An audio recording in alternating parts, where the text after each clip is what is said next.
예, 오늘의 말씀은 사도행전 6장 1절에서 15절 말씀입니다. 오늘 말씀을 보면 제자들이 점점 많아집니다. 이제 예수님이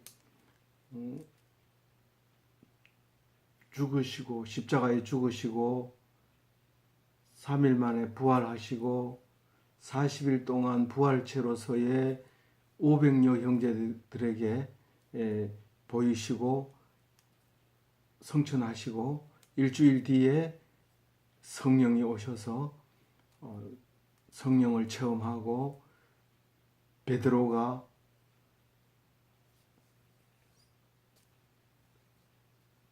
날 때부터 안전병이 된 사람을 고치고 감옥에 가고 또 나와서 또 전파하다가 사람들의 수가 자꾸 늘어나고 그래서 또 감옥에 갇혀서 또 이제 나와가지고 얻어맞습니다.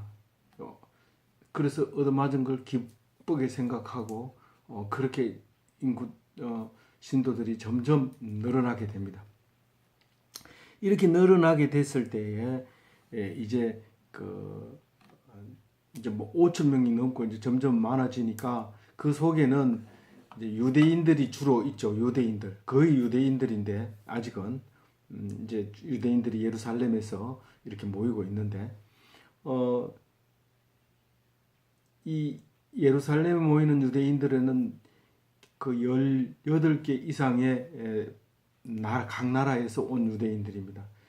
바벨론이 망하고 아수르에게 망하고 이래서 다 흩어져서 유대 교회의 교육을 받고 하나님 백성으로서 살아왔던 사람들의 후손들과 또 당대의 사람들도 모여서 예루살렘으로 모여듭니다. 거룩한 땅 예루살렘 그리고 율법 이거를 늘 지키고 외우고 하기 위해서 예루살렘으로 오게 됩니다.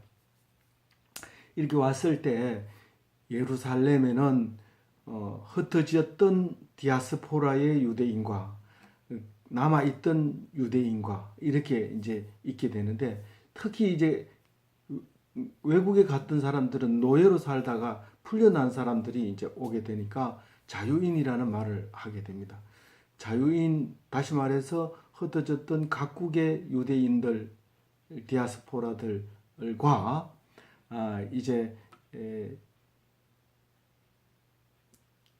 남아있던 유대인들을 구분하기를 흩어졌던 유대인들을 헬라파 유대인이라고 하고 기존에 남아있던 사람을 히브리파 유대인이라고 얘기를 합니다. 그 두 사람들은 무슨 문제가 있느냐 하면은 말이 서로 어둔하게 다르기 때문에 예를 들어서 뭐 구제하는 일이 있다 오늘 구제 받으러 오세요 이렇게 하게 되면 헬라파 사람들이 못 알아듣는 거예요. 그래서 그게 자꾸 빠집니다.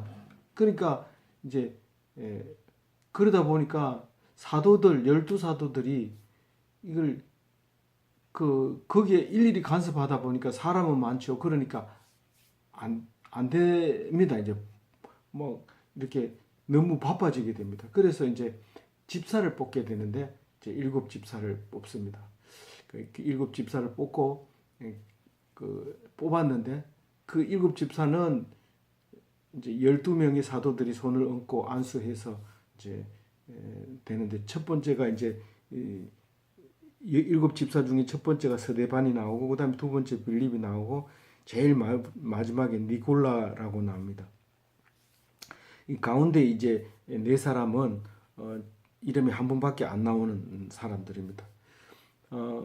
그런데 여기서 오늘 헬라파 유대인들은 말하자면 개화파 disciples 얘기하는 거고 히브리파는 보수 신앙을 가진 유대인들. 물론 유대인들이라고 다 예수 믿는 게 아니고 예수 믿는 사람들을 이렇게 말하는 거죠.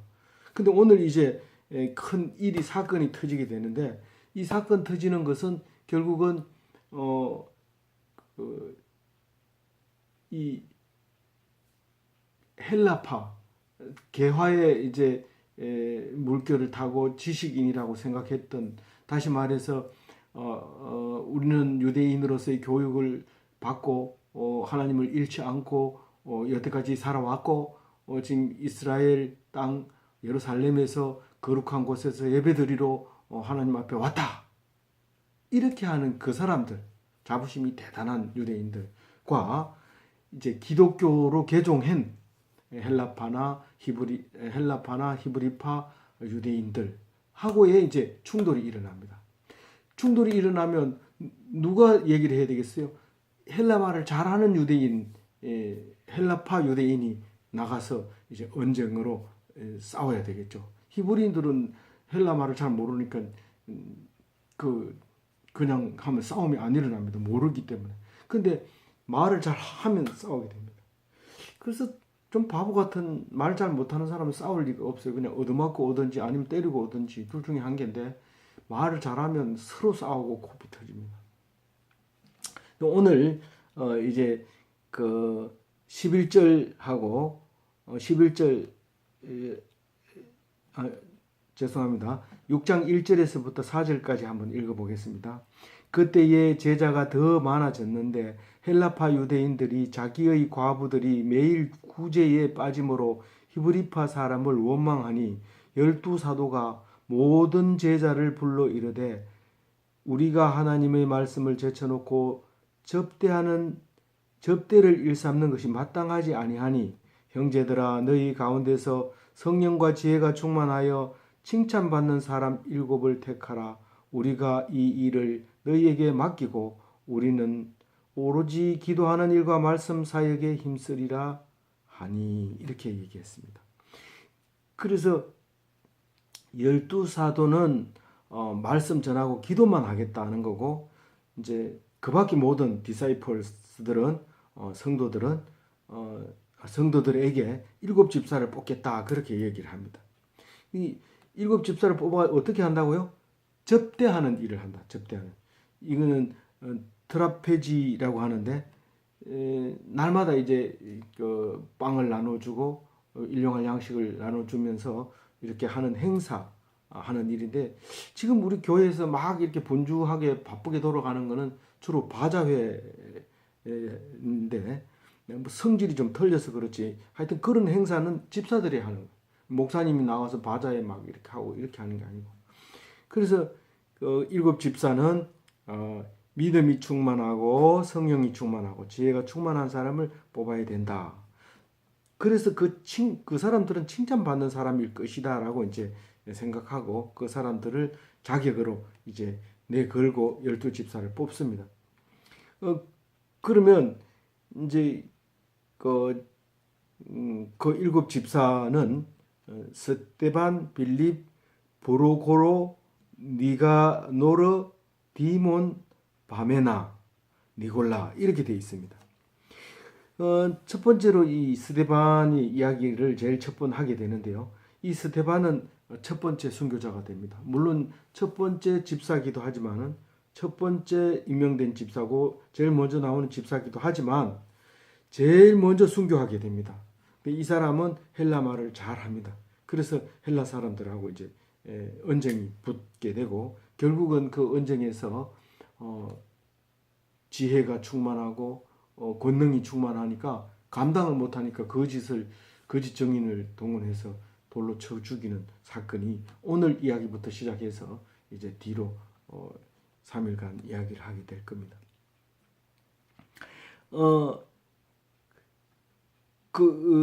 그리고 빌립이라는 사람이 나오는데 두 번째로 이 사람은 사마리아로 전도를 하러 나갑니다. 나중에 스데반이 이제 죽고 난 다음에 그리고 간닥의 네시에게도 전도하고 가이사라에서 나중에 바울이 이제 예루살렘으로 올라올 때 유숙하게 되는 곳이 이 빌립의 집에서 유숙하기도 합니다. 그 다음에 다른 4사람은 여기 한 군데밖에 안 나오고요. 그 다음에 끝에 가서 니골라라고 있는데 여기에 처음 한 번 나오고 요한계시록에 2번 나오는데 니골라 당이라고 얘기를 합니다. 그래서 다른 글로는 증명할 수 없고 이제 다른 자료를 참고해 보면 이제 안디옥 출신이었고 헬라인이었을 거다라고 얘기를 합니다. 그래서 이제 그 7 사람을 놓고 12명의 그 제자 그 사도들이 손을 얹고 임명을 하게 됩니다. 한 사람 앞에 두 사람씩 이제 손을 한 집사 하나에 사도들이 두 사람씩 붙어서 이렇게 손을 얹어야 되겠죠.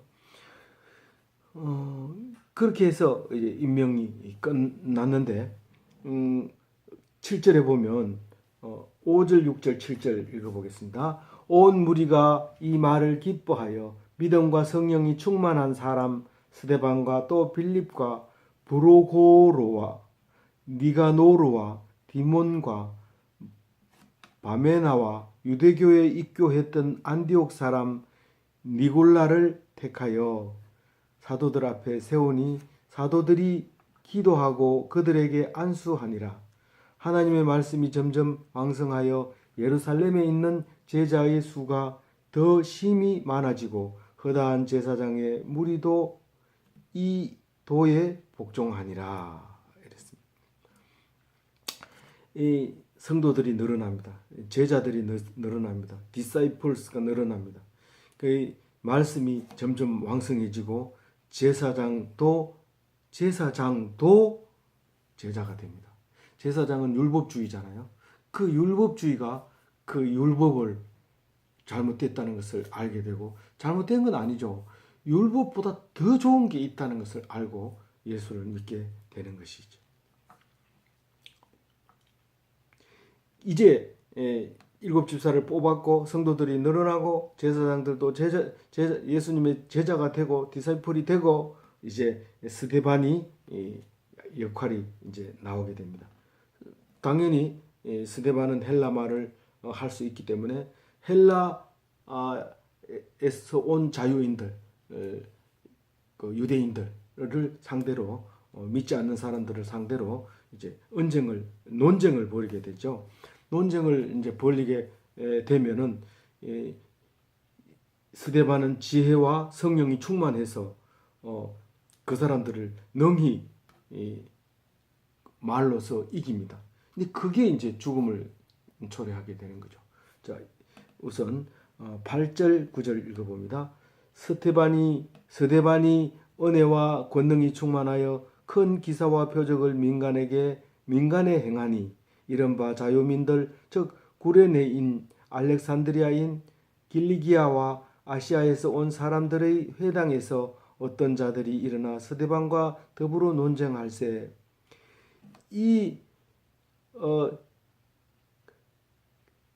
여러 곳에서 온 사람들의 회당에서라고 얘기하면 회당이 막 480개 정도 있었다는 거예요. 그건 정확한 수치는 아니지만 많은 그 회당이 그 예루살렘에 또 곳곳마다 있었던 거죠.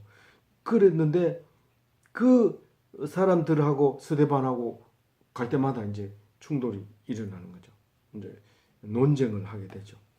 여기 구레네는 지금 아프리카 북부 지방 리비아 해변이죠. 지중해 해변이고요. 그 밑으로 조금만 내려오면 알렉산드리아 이집트 땅이 있습니다. 그리고 터키 쪽으로 가면 길리기아 그 터키 남쪽 지중해 연안이 이제 길리기아가 되고요. 아시아도 이게 이제 터키 땅이 되죠. 이게 소아시아 됐다가 아시아가 됐다가 이제 전체가 이쪽 우리 이제 아시아가 되기도 하고 나중에는 극동아시아라 해가지고 우리도 이제 아시아가 되잖아요. 그게 전부 한 덩어리의 땅이기 때문에 그 바다 없이 갈 수 있는 땅이기 때문에 이제 같은 아시아가 되는 것이죠. 그래서 이 사람들이 이제 딸리니까 말이 안 되니까 이제 모함을 하게 됩니다. 설명을 하죠. 당연히 여기 저기 13절에 나와 있는 것처럼 말씀을 그대로 해석을 하고 설명을 하는데 이해가 안 갑니다. 불신자이기 때문에 믿음이 안 갑니다.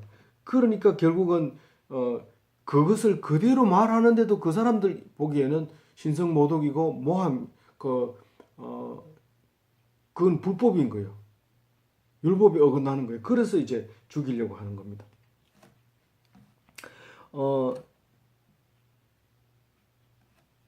그 10절 11절 읽어봅니다. 스데반이 지혜와 성령으로 말함을 그들이 능히 당하지 못하여 사람들을 매수하여 말하게 하되 이 사람이 모세와 하나님을 모독하는 말을 하는 것을 우리가 들었노라 하고, 이 하는 말 자체를 이해가 안 가니까 모독했다고 이제 사람들이 이제 거짓 증거를 하게 되죠. 근데 그게 거짓 증거가 아니라 그 사람들 귀에 그렇게 들리는 거고, 이 스데반은 분명하게 얘기하는데 못 알아듣는 거죠.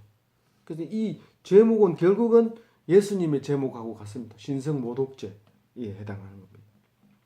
그래서 이제 12, 13절을 읽어봅니다. 14절까지 읽어봅니다. 백성과 장로와 서기관들을 충동시켜 와서 잡아가지고 공회에 이르러 거짓 증인들을 세우니 이르되 이 사람이 이 거룩한 곳과 율법을 거슬려 말하기를 마지 아니하는도다. 그의 말에 이 나사렛 예수가 이곳을 헐고 또 모세가 우리에게 전해준 규례를 고치겠다 함을 우리가 들었노라 하거늘, 이렇게 얘기합니다. 그러니까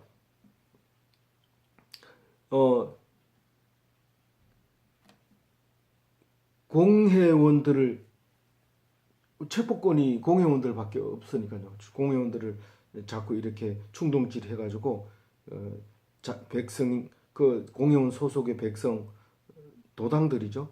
그다음에 장로, 서기관을 이렇게 가가지고 그 담당자죠. 공회 담당자들이 가서 이제 그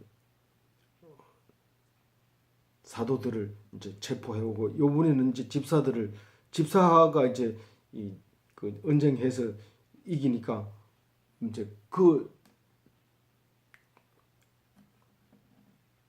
스데반도 붙잡아가지고 온 거죠. 공회에 이제 넘기려, 신성 모독죄로 걸렸으니 잡혔으니까 이제 사내들인 공회에서 이제 처벌을 할 겁니다. 하는데 결국은 이제 그 사람들이 힘을 빌려서 죽이게 되는 거죠. 제명은 13절에 있는 것과 같이 성전과 율법을 대적했고, 예수가 성전을 헐고 모세의 규례를 고치겠다고 얘기했다는 겁니다. 예수님은 이 성전을 너희들이 거룩하다고 계속 찾아오고, 헤롯 성전을 보면서 그런 얘기를 했죠. 이렇게 성전에다가 최선을 다하고 있는데 이거 성전 3일 만에 내가 허를 뻘고 다시 짓겠다는 거예요. 이 성전보다 더 그렇게 구원의 성전이라고 생각하지만 이 성전보다 더 큰 것이 있는데 그게 나라는 거죠. 그게 예수라는 거죠. 그래서 예수님이 결국은 성전은 너희들이 성전이다라고 얘기합니다. 너희들이 성전이다. 거룩하게 해라. 그렇게 얘기를 합니다. 그래서 이 거룩한 성전을 헐고 3일 만에 세우겠다. 이 말은 3일 만에 부활하겠다는, 예수님이 죽어서 다시 살아나겠다는 말을 그렇게 했습니다. 근데 그걸 설명을 해도 안 듣는 거예요. 너희들이 말을 그렇게 했다는 거예요. 여기서는 지금 이 거룩한 곳은 성전을 얘기하는 겁니다. 성전을 헐고 다시 세우겠다 하는 말을 했다는 거예요. 했죠. 근데 그게 신성 모독이라는 거예요. 근데 스데반은 어떤 표정을 짓습니까? 15절 읽어봅니다. 공회 중에 앉은 사람들이 다 스데반을 주목하여 보니 그 얼굴이 천사의 얼굴과 같더라. 오늘 여기까지 묵상할 건데요. 스데반의 표정이 어떻다고요? 천사의 얼굴. 왜 그랬어요? 지혜와 성령이 충만했기 때문에. 그 권능이 있었기 때문에. 그러니까 사탄이 두렵지 않은 거예요. 죽음까지도 두렵지 않는 거예요. 죽음은 뭐죠? 마지막 원수 아닙니까? 마지막 원수까지도 두려워하지 않아요. 그 이긴 거죠. 예수님이 그렇게 했잖아요. 예수님이 모든 사탄을 이기고 부활 성천한 죽음까지도 이기고 살아나셨잖아요. 오늘 예수 믿는다고 하는 것은 성전을 허는 겁니다. 헐고 다시 살리는 겁니다. 그게 예수 믿는 겁니다. 그게 믿음입니다. 오직 이 믿음으로 어떤 공갈 협박 두렵지 않고 오직 능히 영혼까지 죽이는 하나님이 두렵지 육신을 죽일 수 있는 영혼은 못 죽이고 육신만 죽이는 건 두려워하지 않는 그런 성도가 되어야 될 것입니다. 우리에게는 무리할 것 같지만 믿음이 능히 이기게 하고 예수님께서 말씀하신 것처럼 내가 한 것은 너희들도 할 수 있고 내보다 더한 것도 할 수 있다. 그 말씀을 믿고 좌절하지 마시고 힘내시고 용기를 얻어서 하나님 나라에 들어갈 때 부족함이 없기를 간절히 빕니다. 감사합니다.